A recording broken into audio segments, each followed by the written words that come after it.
حدیث نمبر 864۔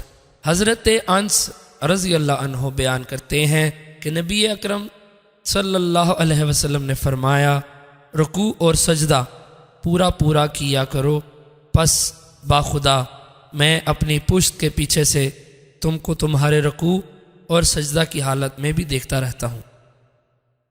حدیث نمبر 865۔ ایک اور سند کے ساتھ بھی اس کی مثل مروی ہے، اس میں سلام پھیرنے کا ذکر نہیں ہے۔ حدیث نمبر 866۔ حضرت ابو ہریرہ رضی اللہ عنہ سے مروی ہے، فرماتے ہیں رسول اکرم صلی اللہ علیہ وسلم نے فرمایا، کیا وہ شخص جو امام سے پہلے سر اٹھاتا ہے اس بات سے نہیں ڈرتا کہ اللہ تعالیٰ اس کے سر کو گدھے کے سر سے بدل دے؟ حدیث نمبر 867۔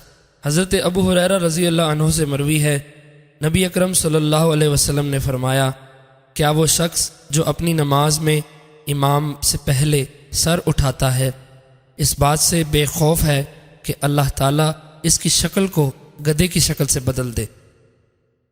حدیث نمبر 868۔